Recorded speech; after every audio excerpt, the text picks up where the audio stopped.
अस्सलाम वालेकुम, welcome to my channel. कैसे हैं आप सब? आई होप सब खैरियत से होंगे, ठीक होंगे, मज़े में होंगे और फिट फाट होंगे। तो चलिए शुरू करते हैं आज का व्लॉग। आज का व्लॉग मैं सुबह नाश्ते के टाइम से स्टार्ट कर रही हूँ। नाश्ता मैंने बनाया इस तरह से, वही पराठा, अंडा और साथ में चाय। और उससे पहले मैंने मलाई जो है वो उतार ली थी, ठीक है। नाश्ता बनाने का सारा प्रोसेस आपके साथ मैं नहीं शेयर कर पाई, क्योंकि नॉर्मल सा ही नाश्ता होता है, जैसे आम घर में सब बनता है, तो उसको शेयर करना इतना ज़रूरी नहीं होता। जिस दिन कुछ स्पेशल हुआ करेगा मैं आपके साथ शेयर किया करूँगी। तो इस दूध को मैंने रात को बॉयल कर दिया था। सुबह जब मैंने चाय बनानी थी तो उससे पहले मैंने इसके ऊपर से मलाई उतार ली। तो इस तरह से मैं मलाई की जो है बॉल में इकट्ठी करती रहती हूँ, एट द एंड मैं इसका देसी घी निकाल लेती हूँ, साथ मक्खन या लस्सी वगैरह जो भी चाहिए होती है। आप भी मुझे कमेंट में ज़रूर बताया करें कि आप लोग की रूटीन क्या है, या आप लोग कुछ न्यू क्या ट्राई करते हो, या आप लोग दिन में क्या बनाते हो। अच्छा, यहाँ पे क्या हर घर में यही रूटीन का मसला है कि आज क्या बनाया जाए या कल क्या बनाया जाए। तो वही बात है कि जब सबसे पूछो ना, तो सारे के सारे यही कहते हैं कि कुछ भी बना दो। और जब कुछ भी बनाया जाता है ना, तो किसी को भी वो कुछ भी पसंद नहीं आता।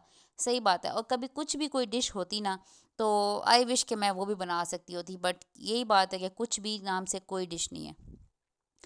ख़ैर एनीवेज़, इस तरह से दूध से ऊपर बलाई उतार के उसके बाद मैंने नाश्ता बनाना था। साथ-साथ मैंने कपड़े भी धोए, कपड़े वॉश किए और घर भी सारा घर की भी सफाई की। मैंने आपको पिछले व्लॉग में बताया था, जो मेरा शॉपिंग का व्लॉग था, और साथ में वेडिंग ड्रेसेस जिसमें मैंने आपको शो कराए थे। इससे जो पिछला कल का व्लॉग था, उसमें मैंने आपको दिखाया था कि कैसे मैंने अपना बेडरूम सेट किया, बेडरूम की सेटिंग चेंज की, और इतनी बुरा दिन मेरा गुज़रा कि सारा का सारा दिन जो है ना मेरा ऐसे ही बिज़ी रहा।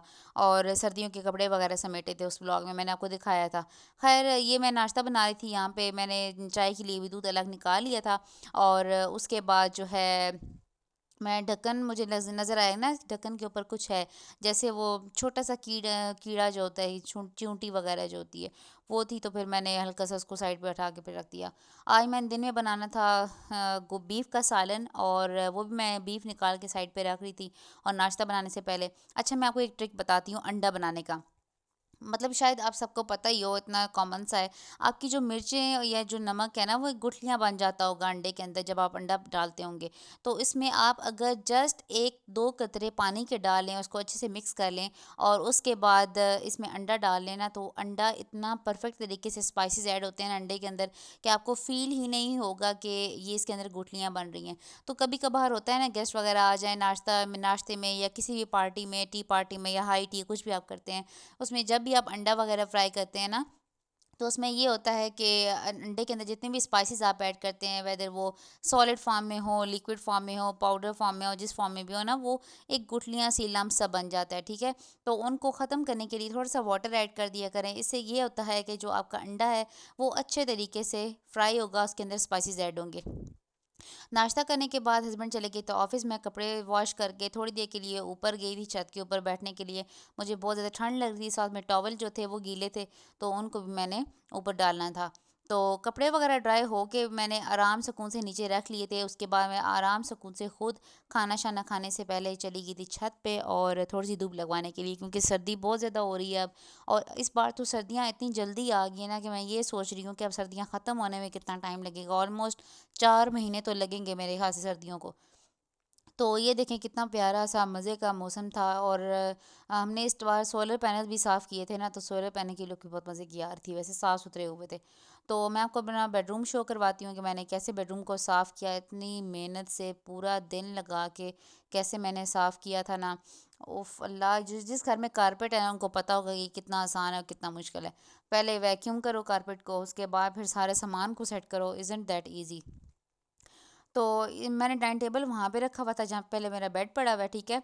तो वहाँ पे डाइनिंग टेबल था, अब मैंने बेड उधर शिफ्ट कर दिया, डाइनिंग टेबल इधर शिफ्ट कर दिया है, और ये जो चेयर्स हैं ब्लू वाली, इनको मैंने साइड पे शिफ्ट कर दिया है। तो रेंटल होम वाले सारे जानते ही होंगे कि रेंट वाले घर में रहना इज़न्ट दैट ईज़ी, बहुत मुश्किल है। मतलब आप एक घर में सेटिंग कर चुके होते हो, आपका दिल लग चुका होता है, तो फिर आपको मालिक मकान साहब कहते हैं कि भाई छोड़ दो, या ये वो कोई भी मतलब रीज़न बन जाता है छोड़ने का। तो फिर जो है वो मकान छोड़ना पड़ता है। तो हम जिस घर में भी जाते हैं, ये हमारा कन्फर्म है कि हम उस घर में कैमरे लाज़मी लगाते हैं सिक्योरिटी के तौर पे, क्योंकि हमने ज़ाहिर-सी बात है कभी इधर-उधर जाना होता है, ज़्यादा दिनों के लिए ना भी जाएँ, लेकिन कभी 2-3 घंटों के लिए जाना पड़ता है, ज़रूरी नहीं है। तो ये मैंने कबर्ड्स ली थी 2, मेरे ख्याल से 2-3 माह पहले। तो एक इसको मैंने एक उस साइड पे सेट किया हुआ है, राइट साइड पे, एक लेफ्ट साइड पे। तो राइट साइड वाली मेरे हस्बैंड की है और लेफ्ट साइड वाली मेरी है। वैसे तो सिक्योरिटी वाइज अगर देखा जाए तो मैंने कोई ऐसी चीज़ घर में नहीं रखी हुई कि जिससे मुझे डर हो कि ये चोरी वगैरह हो जाएगी तो कोई इशू हो जाएगा। बट ये है कि आपका तिनका भी घर में से चोरी हो जाए तो थोड़ा सा डर तो लग जाता है ना कि आपके घर में कुछ है। तो सिक्योरिटी वाइज आपके घर में कैमराज लाजमी होने चाहिए। खैर, मैं ये रोल पराठा की मैरिनेशन करी थी, मैरिनेशन नहीं सॉरी, आटा गूंद रही थी। और ये मैं प्रॉपर किसी दिन आपके साथ रेसिपी शेयर करूँगी, क्योंकि मैंने इसकी मैरिनेशन ऑलरेडी करके फ्रीज़ की हुई होती है। तो इसलिए आपके साथ मैं अभी डायरेक्ट शेयर नहीं कर पाऊँगी कि मैंने क्या क्या डाला। खैर, जो मैं आटा गूंथती हूँ ना रोल पराठे का, उसकी सॉफ्ट डो कैसे बनती है, सॉफ्ट उसकी जो रोल होता है वो कैसे बनता है, वो मैं भी आपको बताती हूँ तरीक़ाकार। सबसे पहले वाइट आटा ले लें, ठीक है। वाइट आटा जो नॉर्मल घर में गंदम का आटा यूज़ होता है वो नहीं, एक वाइट आटा होता है जो सुपर फाइन आटा होता है, ठीक है। अब देखिए, मैं वॉइस ओवर करते हुए फ़ैन बोलने लगी थी। खैर, सुपर फाइन जो आटा होता है वो कुछ घरों में यूज़ होता है, कुछ घरों में नहीं होता। जिन घरों में नहीं होता वो जाके आराम से ले सकते हैं किसी भी करियाना स्टोर से। अच्छा, इसमें ऐड करना है 1 टीस्पून सॉल्ट, ठीक है। मैंने 2 कप लिया आटे के और इसमें डाला 1 टीस्पून सॉल्ट। प्लीज़ ये टी स्पून और टेबल स्पून के दरमियान डिफरेंस को याद रखें। जब आप टेबल स्पून और टी स्पून के दरमियान डिफरेंस को नहीं माइंड में रखते ना, तो फिर आपकी रेसिपीज ऐसे ही ख़राब होती हैं। अच्छा, 1 टीस्पून नमक के बाद मैंने डाल दिया 1 teaspoon baking powder, not baking soda. Baking soda नहीं डालना, बेकिंग पाउडर डालना है। सो ये अपने माइंड में बात रख लें। अगर आप बेकिंग सोडा डाल देंगे तो इट्स अप टू यू, क्योंकि ये आप पे डिपेंड करता है। वो इतना अजीब सा गंदा सा फ्लेवर देगा ना कि आपके मुंह में वो लगना स्टार्ट हो जाएगा, आपका गला भी ख़राब होगा, सेहत वैसे डिस्टर्ब हो जाएगी। तो better to go for baking powder. अच्छा, बेकिंग पाउडर डालने के बाद एक मेन इंग्रेडिएंट जिससे मतलब आप कह लें कि बहुत ही ज़्यादा इम्पोर्टेंट है ना इसका, जिसके बगैर कोई फ़ायदा नहीं है आपका रोल पराठा बनाने का, वो है दही। ठीक है, दही के साथ ही आपने इसको गूंदना है, दही के बगैर मैंने नहीं गूंदा। अगर आपके पास 2 कप आटे का है तो आप पहले हाफ कप दही का यूज़ कर लें। उसके ना अच्छे तरीके से, अब देखें मैं स्पून के साथ तो इस तरह से मिक्स कर रही हूँ, लेकिन वही बात है, इसके लम्स बन जाएंगे। उसके बाद ये भी इशू होगा कि मुझे पता ही नहीं चलेगा कि ये कितनी इसको दही चाहिए, कितनी नहीं चाहिए। अच्छा, आगे मैं अब आपको दिखाती हूँ जब मैं हाथ के साथ इसको डो को बनाने की कोशिश करती हूँ। यकीन करें, आई वाज शॉक्ड कि यार शुक्र है मैंने हाथ से ही कर लिया, हाथ यूज़ कर लिया, वरना मैं दही और डालने वाली थी। ठीक है, सो 2 कप जो आटा होता है उसके लिए हाफ कप दही इज़ इनफ, ठीक है। उसके बाद बेकिंग पाउडर होता है, सॉल्ट होता है, वो सारा मिक्सचर बना के उसका लिक्विड फॉर्म में अच्छे तरीके से आपने मिक्स कर लेना है। और मिक्स करने के बाद एक बहुत ही सॉफ्ट सी नरम सी डो बना लेनी है। आपको ऐसा लगेगा जैसे दूध नहीं फट जाता, उसके ऊपर जो छोटे छोटे वो लम्ब से आ जाते हैं, छोटे छोटे टुकड़े बन जाते हैं दूध के, ठीक है, चीज़ सी बन जाती है। बिल्कुल वैसे आपको फील होगा, लेकिन ये फटने वाला सीन नहीं होगा, ये खमीर वाला सीन नहीं होगा, ये बहुत ही ज़्यादा सॉफ्ट होता है। जब आप एक बाइट ले रहे होंगे ना पराठे का, तो आपको फ़ील हो रहा होगा कि आपने कुछ अच्छा बनाया है, कुछ ऐसा बनाया है कि अगले बंदे को पसंद आएगा। तो ख़ैर, अगर आप अपनी फैमिली के लिए बनाएँगे तो बहुत मज़े का लगेगा। अब यहाँ पे एट दिस पॉइंट मैं 1 चम्मच जो है, 1 टेबल स्पून इसकी दही की और डालूँगी, ठीक है? वो डालने के बाद अच्छे तरीके से मैं इसको मिक्स कर लूँगी। यानी 1 टेबल स्पून भी यहाँ पे ज़्यादा था। बट इतना कोई बड़ा प्रॉब्लम नहीं है। जब ये बेकिंग पाउडर की वजह से थोड़ा सा राइज़ होगा तो उससे ये होगा कि ये अपने आप को सेट कर लेगा। तो इसको अच्छे तरीके से मिक्स करना है। जितने अच्छे तरीके से आप इसको मिक्स करेंगे ना, इतने ही अच्छे तरीके से आपका जो डो है वो राइज़ होगी और आपका जो पराठा है वो सॉफ्ट बनेगा। एटलीस्ट आपने 15 मिनट या 5 से 10 मिनट, ज़्यादा अगर आप नहीं करना चाहते तो 5 मिनट ही सही, लेकिन 1-2 मिनट इसको हिला के छोड़ नहीं देना है। एटलीस्ट 5 to 10 मिनट्स आपने इसको अच्छे तरीके से इस तरह से बेल लेना है। दरमियान में मैंने वीडियो पॉज की थी, मैंने बहुत 5-10 मिनट तक इसको इस तरह से मैं मिक्स करती रही थी, गूंदती रही थी, जैसे आटा गूंदते हैं, ठीक है। आटा गूँधने में हम लोग इतनी मेहनत नहीं करते, पर्सनली मैं खुद भी इतनी मेहनत नहीं करती। मैं आटा गूँथती हूँ, मिक्स करती हूँ, 1-2 बार उसको हिला के एट दैट्स इट, मैं उसको जार में जो भी कंटेनर्स में डालती हूँ उसमें कन्वर्ट करके और फ्रिज में रख देती हूँ। उसके बाद डायरेक्ट रोटी बना दी और कोई इतना बड़ा मसला नहीं होता। अच्छा जी, आपने आपने क्या करना है, जब इसको आपने फ्रिज के अंदर रखना है, बाहर नहीं रखना। बाहर रखेंगे ना तो ये खमीर हो जाएगा, फट जाएगा, ठीक है। तो फिर आप ये कहेंगे कि हमारा आटा ख़राब करवा दिया, तो ऐसा कुछ भी नहीं है। फ्रिज के अंदर रखना है, ना ही ये ज़्यादा राइज़ हो पाए, इसकी नरम कंसिस्टेंसी रहे, ना ही ये ज़्यादा हार्ड हो पाए। अच्छा, और तो ऊपर से आपने क्या करना है, ऑयल से ब्रश कर लें ऊपर से, एंड दैट्स इट, इसको उठा के फ्रिज में रख दें। ये थी वो मेरी मैरिनेशन चिकन वाली जो मैंने रखी हुई थी फ्रिज के अंदर। जब भी मैं चिकन मंगवाती हूँ, उसका जो बोनलेस पार्ट्स होते हैं उनको मैं इस तरह पीसेस करवा के बाहर से ले आती हूँ, ठीक है। मैं हस्बैंड को प्रॉपर इस तरह से गाइड करती हूँ कि बाहर से मुझे इस तरह के पीसेस चाहिए होते हैं, तो इस तरह के पीसेस करवा के फिर उनको डायरेक्टली ताज़ा ताज़ा मैरिनेट करके फ्रिज में कन्वर्ट कर देती हूँ, फ्रिज में रख देती हूँ, और छोटे छोटे बोल्स में रख देती हूँ जितना मुझे चाहिए होता है हर बार के लिए। अच्छा, अब यहाँ पे मेरे 2 पेड़े ही बने हैं, ठीक है, 2 कप से मेरे 2 पेड़े ही बने हैं। इतना मैं बना देती हूँ कि जितना मैं और मेरे हस्बैंड यूज़ कर सकें। अब इट्स अप टू यू, अगर आपके 4 बंदे हैं तो आप 4 कप ले लें, ठीक है। नॉर्मल पेड़ा नहीं है, जितना रोटी का नॉर्मल पेड़ा होता है उससे थोड़ा-सा बड़ा पेड़ा है, ठीक है। तो इस तरह से मैंने इसको पेड़ा अच्छे से बना लेना है। पेड़े को जितना अच्छे से बनाएँगे रोटी आपकी इतनी ही गोल होगी। इस एक्सपीरियंस के लिए मैं आपको दिखा देती हूँ। अब ये पेड़ा जो है, जो बड़े वाला थोड़ा-सा आपको लग रहा है, ये थोड़ा-सा मैं टेढ़ा पेड़ा बनाया है, ठीक है। अब आपको खुद आइडिया हो जाएगा कि टेढ़े पेड़े में और जो गोल एग्जैक्ट पेड़ा बना है उसके पेड़े की रोटी में कितना फ़र्क है। तो चलिए बेलते हैं इसके पेड़े को। अच्छा, इसके पेड़े को बेलने के लिए ना अच्छा खासा टाइम चाहिए होता है। यानी कि ये नहीं है कि आप फ़ौरन से ना उसको बेल लेंगे इतनी आसानी से, इज़न्ट दैट ईज़ी। मैदा और वाइट आटा, इसमें कोई डिफरेंस नहीं है बेलने के अंदर, ठीक है। ये है मेरा टेढ़े वाला पेड़ा। अब देख लें, ठीक है। अब वाइट आटा, अगर आप वाइट आटे से बना रहे हैं रोल पराठे तो उसके लिए वाइट आटा ही यूज़ करना है, ठीक है। अगर आप वाइट आटा यूज़ करेंगे तो उससे ये होगा कि आपकी रोटी को बेलने में बहुत ही आसानी हो जाएगी।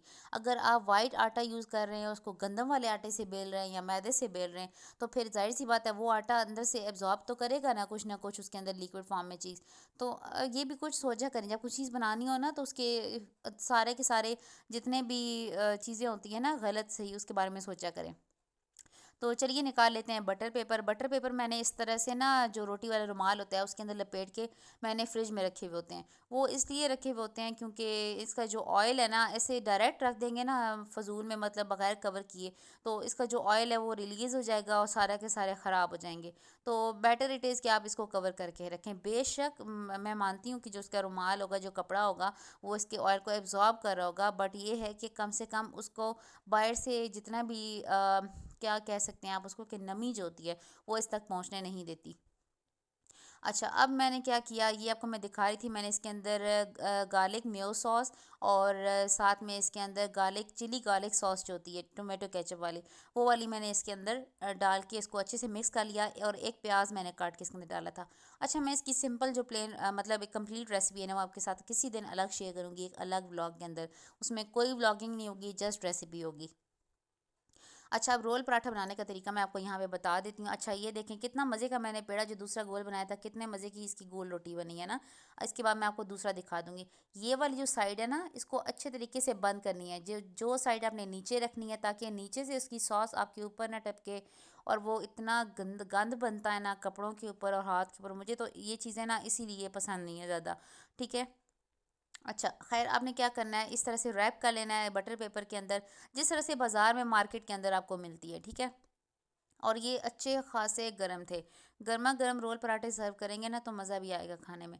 तो जब तक ये मैंने दूसरा बनाया और ये दोनों बना के मैं रूम में गई, हस्बैंड को दिया, खुद खाया, तब तक ये नॉर्मल हो गया था, इनका टेम्परेचर इतना ज़्यादा नहीं था।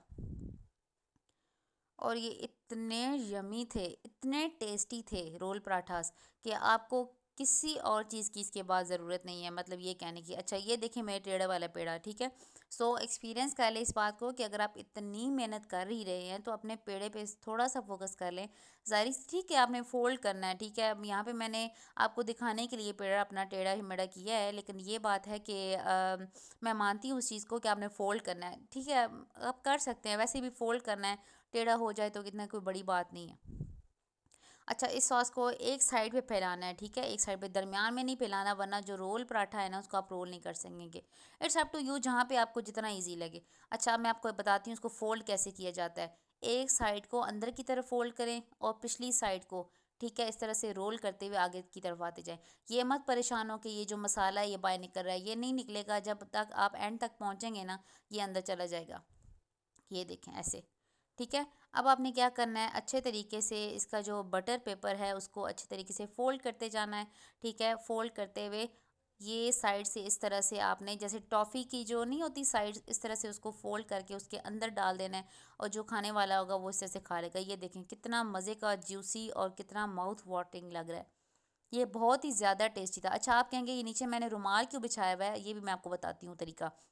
ये मैंने इसलिए बिछाया हुआ है क्योंकि जब मैं बटर पेपर के ऊपर गरम गरम इस तरह पराठा रखती हूँ ना, तो ये नमी बनाता है, जिसकी वजह से जो बटर पेपर होते हैं ना उसमें होल्स होना स्टार्ट हो जाते हैं। ज़ाहिर सी बात है, एक पेपर ही है ना, तो जब उसको पानी लगता है तो वो सुराख हो जाते हैं, उसके अंदर ख़राब हो जाता है। तो नमी को ख़त्म करने के लिए जस्ट मैंने किया था। तो ये थी मेरे रोल पराठे की लुक और ये था मेरा पूरा दिन की रूटीन। आगे जाके मैं आपको इसकी लुक भी दिखाती हूँ बाइट लेने के बाद। आई होप आपको मेरी वीडियो अच्छी लगी होगी। Thank you so much for watching. अपना बहुत बहुत ख्याल रखिएगा। अल्लाह हाफिज़, टेक केयर।